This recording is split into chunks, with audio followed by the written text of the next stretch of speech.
لله رب العالمين والصلاة والسلام على سيدنا ونبينا وشفيعنا وطبيب قلوبنا ومولانا مقتدانا بالقاسم محمد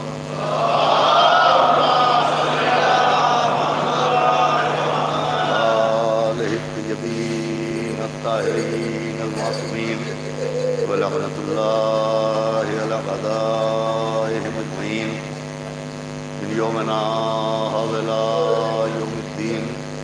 أما بعد فقد قال الله سبحانه تبارك وتعالى في القرآن المجيد والفرقان الحميد. بسم الله الرحمن الرحيم. إن أكرمكم عند الله أتقاكم. صلوات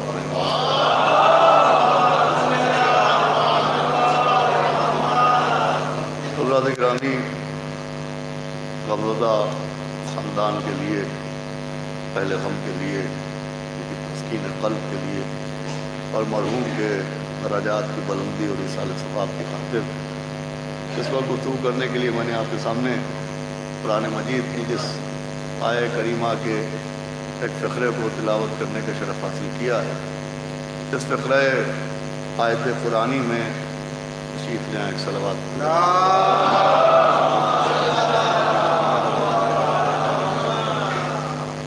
آ جائیں تو صلوات اور پڑھیں.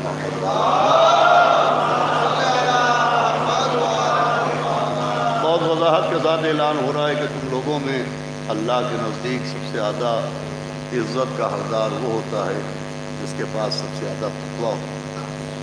دیکھیے، کچھ معیار اہل دنیا نے بنائے ہیں اور کچھ معیار قرآن و احادیث معصومین میں نظر آتے ہیں. اہل دنیا کے بنائے ہوئے معیار اور ہیں اور قرآن اور احادیث معصومین کے بیان کیے ہوئے معیار اور.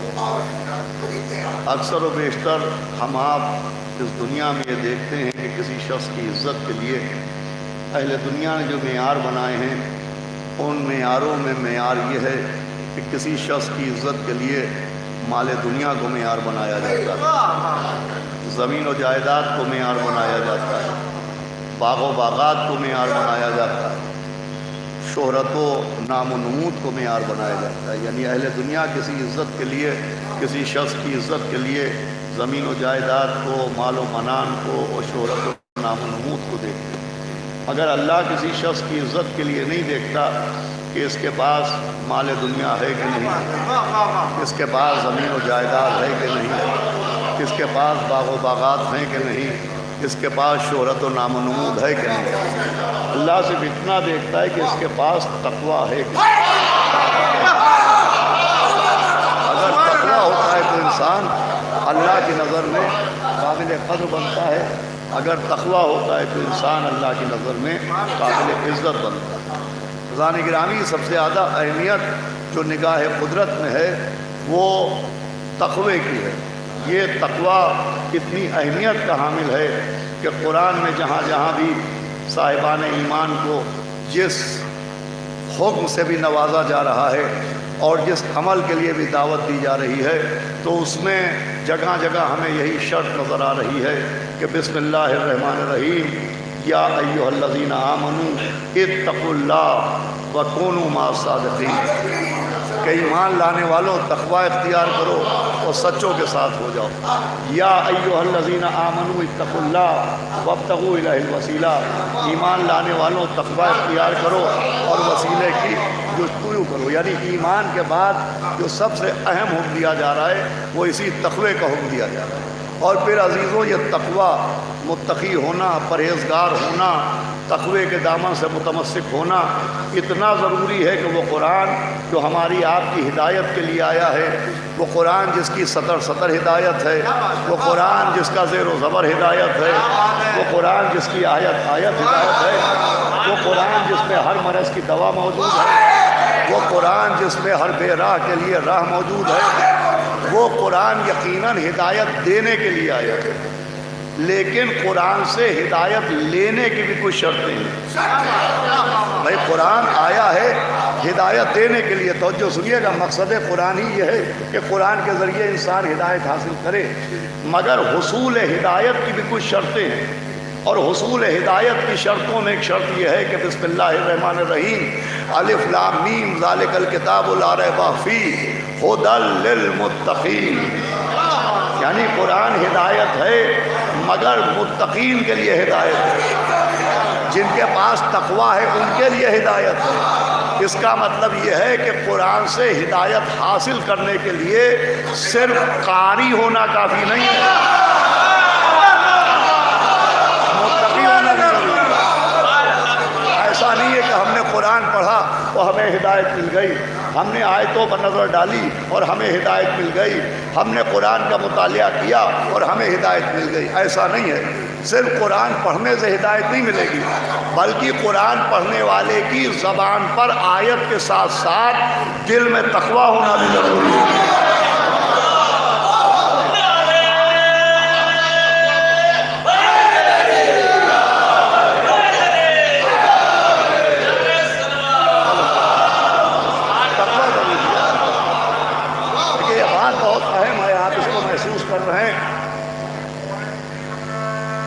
صلوات پڑھ دے محمد و آل محمد۔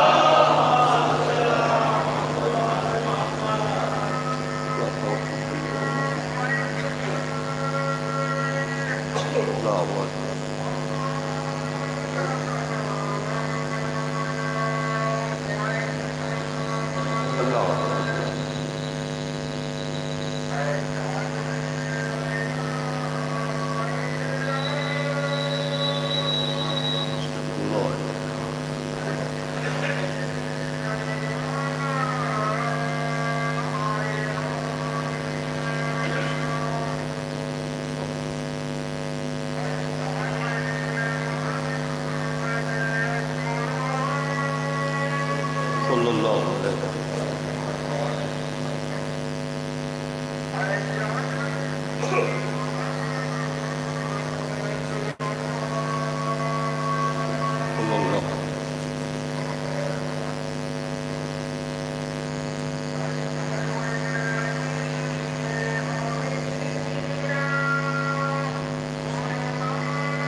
ایک صلوات مرحوم کی روح کی بلندی کے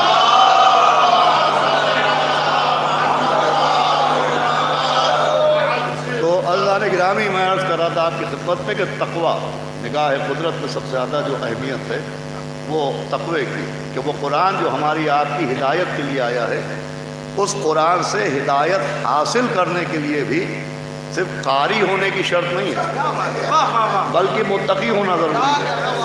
جیسے کہ جب تک دل میں تقویٰ نہ ہوگا تب تک زبان پر جو آیت جاری ہے اس کا ہمیں فیض نہ ملے گا۔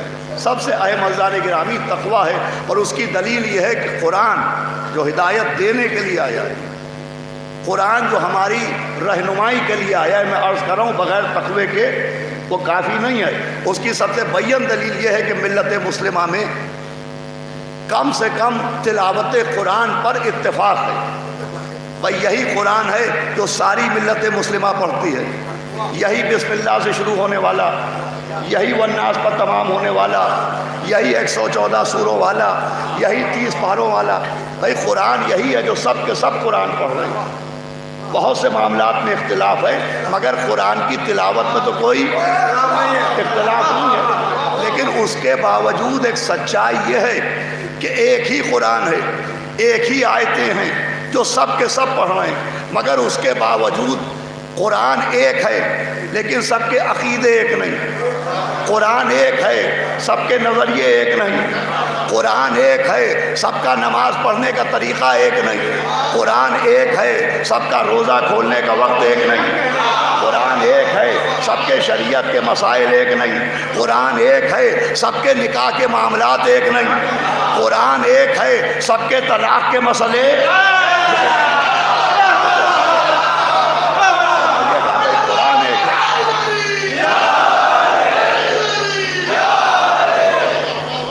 قرآن ایک مگر عقیدے الگ، قرآن ایک نظریے الگ، قرآن ایک شریعت کے مسائل الگ۔ مجھے بتائیے بھائی یہی قرآن پڑھا جا رہا ہے تو عقیدے ایک کیوں نہیں، نظریے ایک کیوں نہیں، عبادت کے طریقے ایک کیوں نہیں، شریعت کے مسائل ایک کیوں نہیں؟ تو عزیزوں ایک ہی قرآن پڑھنے کے بعد جو ملت مسلمہ میں اختلاف ہے یہ تلاوت نہ ہونے کی وجہ سے نہیں ہے، یہ تقویٰ نہ ہونے کی وجہ سے۔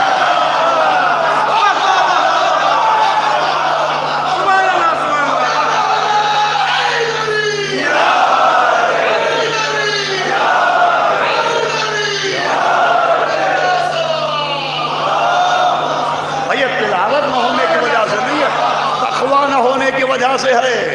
بھائی نبی کہہ چکے کہ یا علی حب کا تقوی ولیمہ،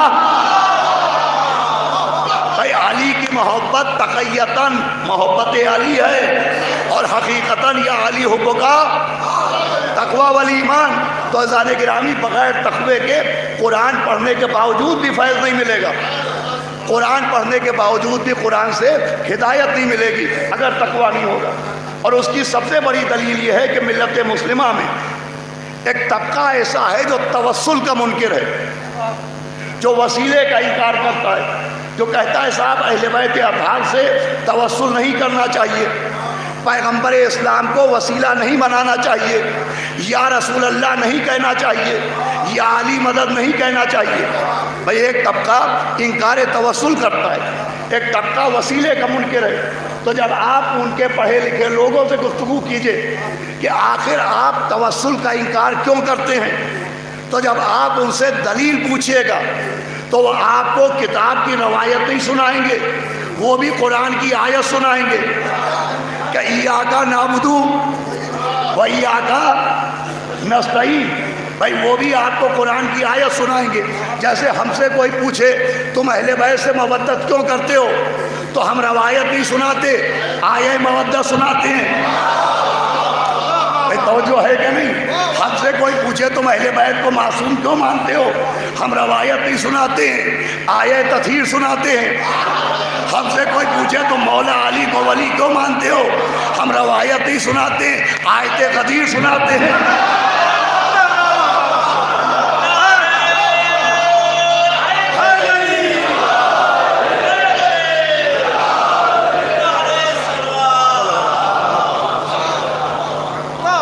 تو آیتیں سناتے ہیں، اپنے نظریے نظریے کے لیے، اپنے عقیدے کے لیے، تو جب آپ ان سے پوچھیے تو وہ ابھی آپ کو آیت سنائیں گے کہ ایاک نعبد و ایاک نستعین کے ساتھ سورہ الحمد میں صاف صاف ہے کہ عبادت بھی اللہ کی کرنا چاہیے اور مدد بھی اللہ سے مانگنا چاہیے۔ بھائی سورہ الحمد میں بار بار نمازوں میں سورہ الحمد پڑھتے ہیں، بار بار کہتے ہیں کہ عبادت بھی تیری کرتے ہیں اور مدد بھی تجھی سے چاہتے ہیں، تو جب آیت میں صاف صاف موجود ہے کہ عبادت بھی اللہ کی کرنا چاہیے اور مدد بھی اللہ سے مانگنا چاہیے، تو ہم نبی سے توسل کیوں کریں؟ ہم اہل بیت سے توسل کیوں کریں؟ بھائی وہ بھی آیت کا سہارا لے رہے ہیں، وہ آیت کا سہارا بتا رہے ہیں کہ تلاوت کی کمی نہیں ہے۔ بھائی تو جو ہمارے یہاں تقوی کی کمی ہے، وہ جو ہمارے یہاں ادھر بھی آیت ہے کہ ساتھ ایاک نعبد و ایاک نستعین کہ عبادت بھی اللہ کی کرنا چاہیے، پوری توجہ سنیے گا، اور مدد بھی اللہ سے مانگنا چاہیے۔ تو بے شک عبادت بھی اللہ کی کرنا چاہیے اور مدد بھی اللہ سے مانگنا چاہیے، مگر مدد سے پہلے عبادت کا ذکر ہے، تو پہلے عبادت پر غور کیجئے کہ عبادت اللہ ہی کی کرنا چاہیے، مگر طریقہ عبادت کیا ہونا چاہیے؟ بڑی اہم بات ہے بھائی، طریقہ عبادت کیا ہونا چاہیے؟ جیسے دل کہے ویسے عبادت کرنا چاہیے، جیسے دماغ کہے ویسے عبادت کرنا چاہیے۔ عبادت کا معیار کیا ہے؟ تو معیار عبادت ذات پیغمبر۔ بسم اللہ الرحمن الرحیم، لقد کان لکم فی رسول اللہ اسوۃ حسنہ۔ بھائی عبادت کا معیار ذات پیغمبر ہے، ہمیں عبادت کرنا ہے مگر جیسے نبی نے عبادت سکھائی ویسے ہی تو کرنا ہے، نماز ویسے پڑھنا ہے جیسے نبی پڑھتے تھے، روزہ ویسے رکھنا ہے جیسے نبی رکھتے تھے، حج ویسے کرنا ہے جیسے نبی کرتے تھے۔ تو جیسے عبادت کے معاملے میں دیکھنا پڑے گا کہ نبی اللہ کی عبادت کیسے کرتے تھے، ویسے ہی مدد کے معاملے میں بھی دیکھیے کہ نبی اللہ سے مدد کیسے لیتے تھے۔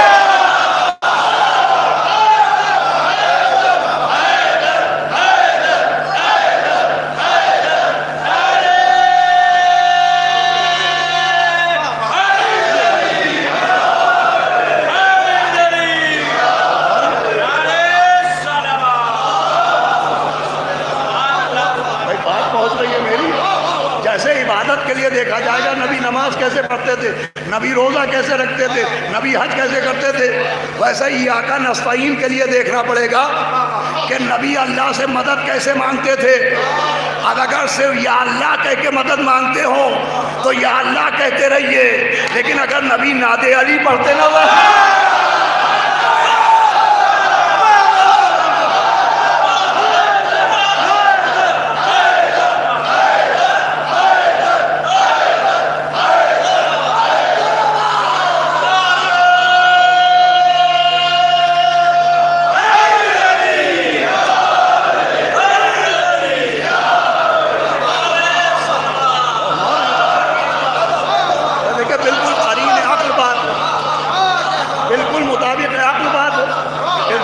شرائط عبادات کے لیے ہیں وہی شرائط امداد کے لیے ہے۔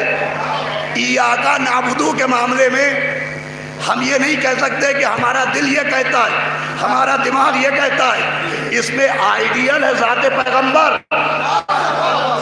بھائی نماز ویسے ہی پڑھنا پڑے گی جیسے نبی نماز پڑھتے تھے، خود نبی کی حدیث ہے، علماء کرام بیٹھے میں تصدیق فرمائیں گے کہ نبی کی حدیث ہے کہ نماز ویسے پڑھنا جیسے مجھے پڑھتے ہوئے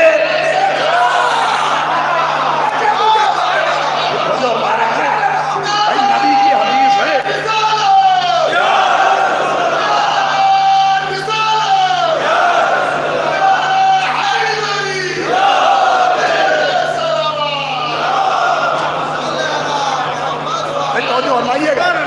نبی کی حدیث ہے، سب کی کتابوں میں موجود ہے کہ نماز ویسے پڑھنا جیسے مجھے پڑھتے ہوئے دیکھنا۔ تو نماز کا صحیح طریقہ کیا ہے؟ حدیث نبی کہ نماز ویسے پڑھنا جیسے مجھے پڑھتے ہوئے دیکھنا. اب ابھی اذان ہوئی ہے لیکن نماز ایک ہے، مگر ملت مسلمہ میں نماز پڑھنے کے طریقے 5 ہیں. بھائی نماز پڑھنے کے طریقے 5 ہیں. 4 طریقے 4 اماموں والے اور 1 طریقہ 12 اماموں والا. بھائی میرے ساتھ رہیے گا. بھائی 4 طریقے ائمہ 4 والے اور 1 طریقہ ائمہ 12 والا. مگر صحیح طریقہ کیا ہے؟ نبی نے کہا نماز ویسے پڑھنا جیسے مجھے پڑھتے ہوئے دیکھنا. تو صحیح طریقہ وہ تعلیم دے گا جس نے نبی کو پڑھتے ہوئے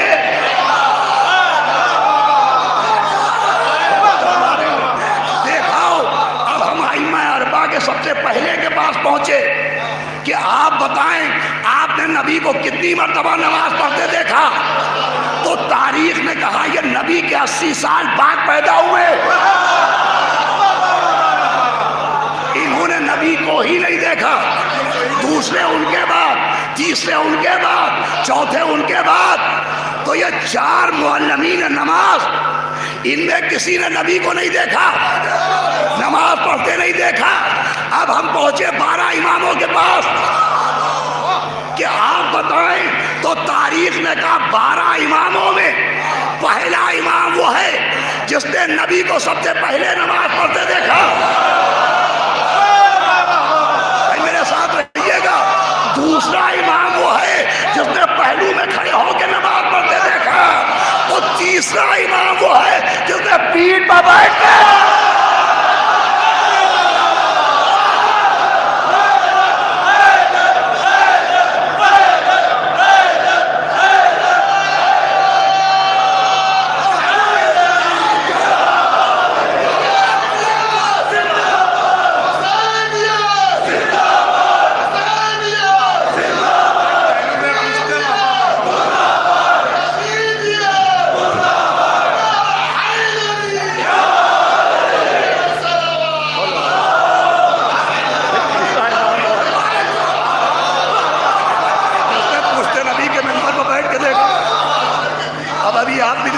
کے میں بھی نماز پڑھوں گا. ہماری نماز کا طریقہ کیا ہے؟ ہم کیسے نماز پڑھتے ہیں؟ جیسے ہمارے علماء نے سکھائی. ہمارے علماء کا طریقہ نماز ہمارے فقہا جیسا. ہمارے فقہا کا طریقہ نماز آخری امام کے 4 سفرا جیسا. سفرا امام کا طریقہ نماز 12ویں امام جیسا. 12ویں امام کیسے نماز پڑھتے ہیں؟ جیسے امام حسن عسکری نے پڑھی. امام حسن عسکری کا طریقہ نماز امام علی النقی جیسا. امام علی النقی کا طریقہ نماز امام تقی جواد جیسا. امام تقی جواد کا طریقہ نماز امام علی رضا جیسا. امام علی رضا کا طریقہ نماز امام موسیٰ کاظم جیسا. امام موسیٰ کاظم کا طریقہ نماز امام جعفر صادق جیسا. امام جعفر صادق کا طریقہ نماز امام محمد باقر جیسا. امام محمد باقر کا طریقہ نماز امام زین العبا جیسا. امام زین العبا نے کیسے نماز پڑھی؟ جیسے مولا حسین نے پڑھی. مولا حسین کیسے نماز پڑھتے تھے؟ جیسے مولا حسن نے پڑھی. مولا حسن کیسے نماز پڑھتے تھے؟ جیسے مولا علی پڑھتے تھے. اب مولا علی کیسے پڑھتے تھے؟ تو تاریخ نے آواز دی کہ جب علی نے نماز پڑھائی تو صحابہ نے کہا یہ ہے وہ نماز.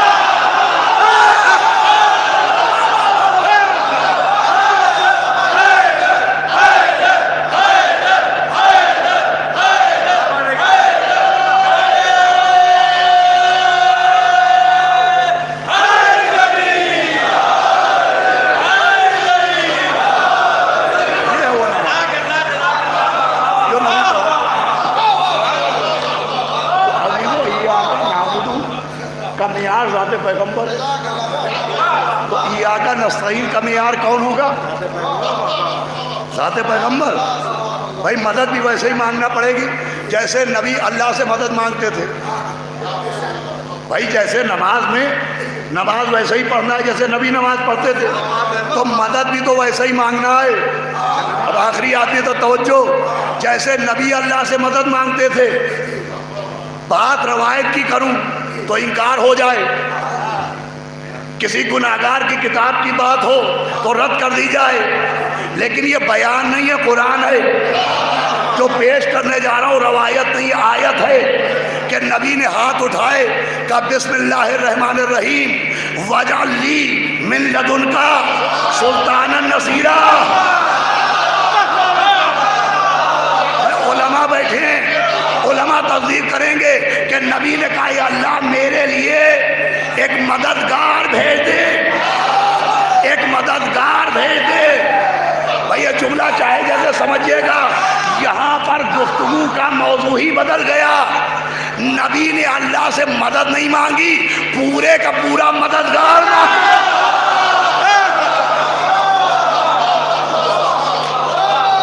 صلوات پڑھے محمد وعلیہ۔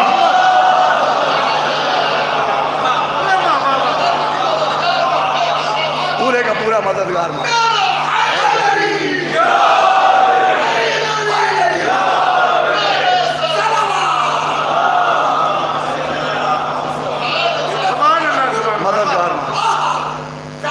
کہ اللہ میرے لیے ایک مددگار قرار دے، سلطان النصیرہ، مددگار۔ یہ مددگار کون بنا؟ مولا علی۔ اب دیکھیں سننے کی بات، مولا علی نبی کے گھر میں موجود ہیں، بھائی ہیں ان کے، لیکن نبی نے خود سے مددگار نہیں بنایا۔ کہ اللہ تو انہیں میرا مددگار بنا دے۔ بھائی پوری توجہ سنیے گا، خود سے نہیں بنایا، کہ اللہ تو انہیں میرا مددگار بنا۔ اب جس قرآن میں نبی اپنے بھائی علی کے لیے دعا کر رہے ہیں کہ اللہ تو میرے بھائی کو میرا مددگار بنا، اسی قرآن میں حضرت موسیٰ اپنے بھائی ہارون کے لیے دعا کر رہے ہیں کہ اللہ ہارون کو میرا وزیر بنا۔ نہ نبی نے خود سے علی کو مددگار بنایا، نہ موسیٰ نے خود سے اپنے بھائی ہارون کو وزیر بنایا۔ موسیٰ نے بھی اللہ سے کہا میرے بھائی کو وزیر بنا، نبی نے بھی اللہ سے کہا کہ میرے بھائی کو میرا مددگار بنا۔ سمجھایا سمجھو شرک کسے کہتے ہیں اور دین کسے کہتے ہیں؟ جہاں اللہ بنائے وہاں دین ہوتا ہے، جہاں خود سے بنایا جائے۔